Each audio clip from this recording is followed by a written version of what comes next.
जब तक हम जीवन से संतुष्ट नहीं होंगे तब तक हमारा मन भी अशांत ही रहेगा और मानसिक तनाव की वजह से हम सही निर्णय नहीं ले पाते और हमारे जीवन में अनेक परेशानियां बढ़ती रहती हैं। जो लोग अपने जीवन से संतुष्ट नहीं रहते हैं उनका मन हमेशा अशांत रहता है। ऐसी स्थिति में मानसिक तनाव बढ़ता है और व्यक्ति सही निर्णय नहीं ले पाता।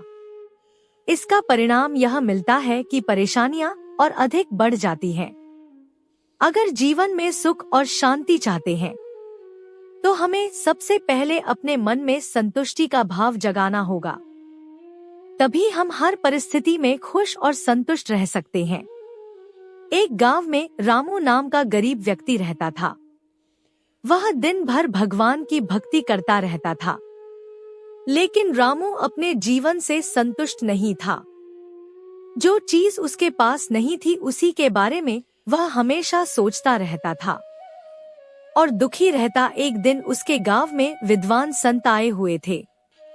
वह लोगों को प्रवचन दे रहे थे। रामू भी संत से मिलने पहुंचा और उसने अपनी सारी परेशानियां संत को बताई। संत ने रामू को एक मंत्र बताया और कहा कि रोज तुम इस मंत्र का जाप करना।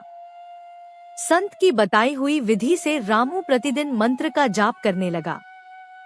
कुछ ही दिनों के बाद भगवान विष्णु उसकी भक्ति से प्रसन्न हो गए और उसके सामने प्रकट हुए भगवान विष्णु ने रामू से कहा कि हम तुम्हारी भक्ति से प्रसन्न हैं।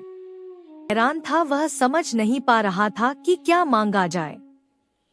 उसने भगवान विष्णु से कहा, प्रभु अभी मेरे कुछ समझ में नहीं आ रहा है, आप कल फिर से प्रकट हो जाए। भगवान विष्णु ने कहा कि ठीक है। बालक और वह अंतर्ध्यान हो गए। अब रामू बहुत चिंतित हो गया। उसने सोचा कि मेरे पास रहने के लिए घर भी नहीं है, क्यों ना मैं घर मांग लेता हूँ। फिर कुछ देर बाद सोचा कि बहुत सारी जमीन, ज्यादा सोना पैसा मांग लेता हूँ।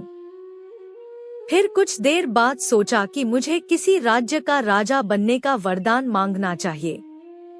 पूरी रात वह ऐसे ही ख्यालों में डूबा रहा। सोचते सोचते पूरी रात गुजर गई और वह पूरी रात सो भी ना सका। सुबह हुई लेकिन वह किसी निर्णय पर पहुंच ना सका कि उसे क्या मांगना चाहिए। भगवान विष्णु फिर से प्रकट हुए। अंत में रामू ने कहा, प्रभु मुझे सिर्फ यही वरदान दे कि मेरा मन आपकी भक्ति में लगा रहे और मैं हर हाल में संतुष्ट रहना चाहता हूँ। भगवान ने कहा कि तुम अपने लिए धन संपत्ति भी मांग सकती हो। हाथ जोड़कर रामू ने कहा, प्रभु अभी मेरे पास कुछ भी नहीं है, लेकिन धन आने के संकेत मात्र से मेरी नींद उड़ गई। मानसिक तनाव बढ़ने लगा। मुझे ऐसा धन नहीं चाहिए जिससे मेरी सुख शांति खत्म हो जाए। मैं ठीक से सो भी ना सकूं, मैं ठीक से रह भी ना सकूं। भगवान विष्णु प्रसन्न हुए और उन्होंने कहा, तुम जैसा चाहते हो वैसा ही होगा। दोस्तों, जो लोग सुख शांति चाहते हैं उन्हें हमेशा संतुष्ट रहना चाहिए।